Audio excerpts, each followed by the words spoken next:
Hey there everybody, how you doing today? Welcome back to another Let's Play of 15 minutes or less. Today I'm going to be playing Pathfinder Adventures. This is a game that I believe is associated with the trading card game for Pathfinder, which is a tabletop game. This story is Rise of the Ruin Lords. Without any further ado, let's get into it, shall we? Yeah, let's do a tutorial. Check skills, basic card management, includes basic cards. How do I... Oh, I just hit start. Boom! Welcome to Pathfinder Adventures. In this game, your party of heroes race against time on a quest to defeat dangerous villains. In the first tutorial, we will go over the basics of skills, check to acquire, and some basic card actions. As you progress deeper into the tutorials, more of this game's rules will be revealed and explained. In the final tutorial, you will hunt down a villain with a small group of adventurers. Enjoy! Alright. Welcome to Pathfinder Adventures. It's a role-playing game driven by cards and dice. In these tutorials, you will be controlling Miracel, a rogue with high dexterity and great combat ability. Heck yeah, I like playing the rogue. Your characters in Pathfinder Adventures take turns searching for the villain. By exploring locations, adventurers can find many different types of boons, helpful cards including weapons, armor, allies, and items. Alright. So what did I draw? An ally! Allies can help you in many different ways, including acquiring a boon or exploring additional times on your character's turn. To acquire the ally, you must meet or exceed the check to acquire. Okay, each check to acquire uses minstrel. I'm gonna skip all this. Hold on. Click and drag the die to roll it and attempt to acquire an ally.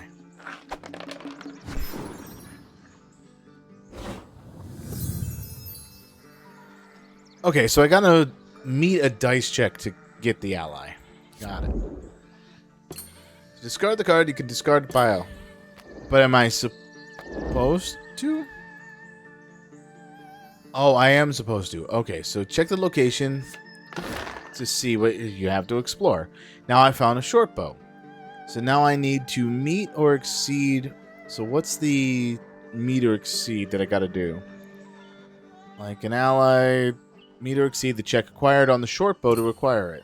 Short bow's check to acquire requires a dexterity or a range skill check. Luckily, this is an easy check for Miracel because she has a high dexterity skill. Click and drag the thing. Alright, cool. I guess I needed a 3 to get it. So those out of actions to take, you can now enter turn by clicking the pulsing arrow to the right. Bop, bop, bop. Combat! Alright, you found a monster. To defeat the monster, you must meet or exceed your check to defeat the... Failing to defeat a monster can cause a character to take damage, but we will discuss that in the future tutorial. Alright? So if I add that... Does 18 damage in all. BAM! It's now out of action to take. You can now end the turn with by clicking the pulsing arrows. Gotcha.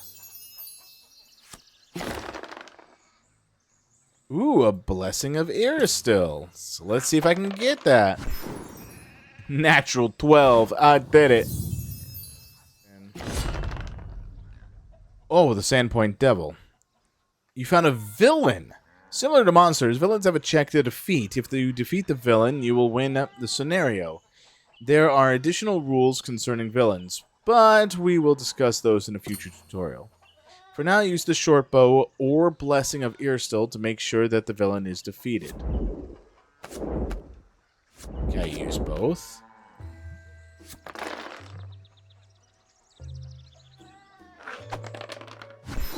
I'll take it as no. Hey, you have defeated the villain! Congratulations on finishing the first tutorial. Okay. Let's start by explaining hand size. All characters have a hand size limit that is denoted by the number next to the character. This is the number of cards that the character must draw up or down to when you reset the hand at the end of the turn. If the character is unable to draw a card because they have run out, the character dies. If a character dies, they will be unavailable for the rest of the scenario. But you can be used as normal in the future scenarios. If you turn on the permadeath setting, this character will instead be removed from the gameplay permanently. What? Let's start the search for the villain. Search for the villain by having Marisol explore her location. Found a monster. Try revealing the short bow or discarding your blessing to increase your check. I will increase the check. Ah. An unlucky roll. Sometimes the dice, you just don't roll your way. When you fail to defeat a monster, your character takes damage equal to the difference between the difficulty of the monster and the check results. For every point of damage a character takes, they are forced to discard one card from their hand if the amount of damage is greater than the number of cards.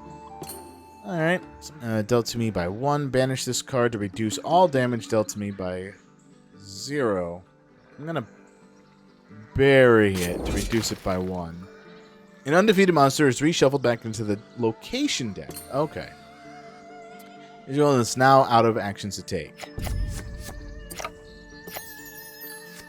Alright, what's up? Oh, I found a pit trap. I found a barrier. Barriers, like monsters, have checks to defeat and typically have consequences if the character fails to defeat them. Unlike monsters, failing to defeat a barrier does not automatically cause damage to the character.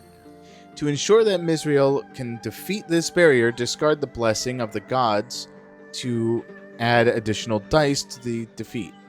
Okay. One important thing to note is that you may only play one type of boon per check. For example, you may play one blessing on a check. Try playing multiple types of boons in the same check. Okay. Alright. Let's see. Blessing copied. So if you encounter this card, you automatically acquire it. Discard this card to add 1 die to any check. Discard this card to explore my location. You may treat this card as if it is the same power as the top card of the Blessings card discard pile.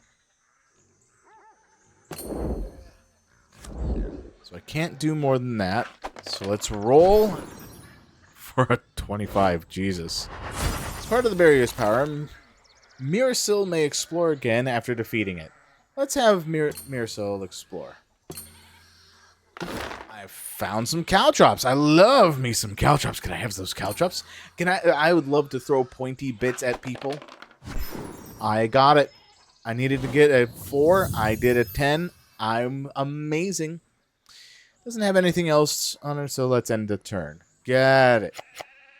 Banish this card to evade a monster I encounter whose highest difficulty to defeat is 14 or lower. Banish this card to defeat a monster I have encountered whose highest difficulty to defeat is 9 or lower. Okay. I guess either way, I'm banishing it. Can arrows confirm my action? Boom! I win against a monster. Okay, I'm getting a lot of these blessings. No. Back. I gotta explore first. Send the Sandpoint Devil once more, huh? BAM! Defeated a 10! Okay, so I'm understanding this game a little better. Some scenarios have additional powers that take effect for the entire scenario. This scenario does not have one of these powers, but you will see one in the later tutorial. A typical scenario, each location will contain either a henchman or a villain. Henchmen are special banes that, when defeated, allow characters to close the location they come from. Closing a location gives the villain one less place to hide, so finding and defeating henchmen is an important part of your party's search for the villain. In most cases, henchmen are treated like monsters with checks to defeat and the possibility of damage characters. Each location is represented by the deck of cards. Alright. The location deck does have Banes to defeat, like these 3 monster cards.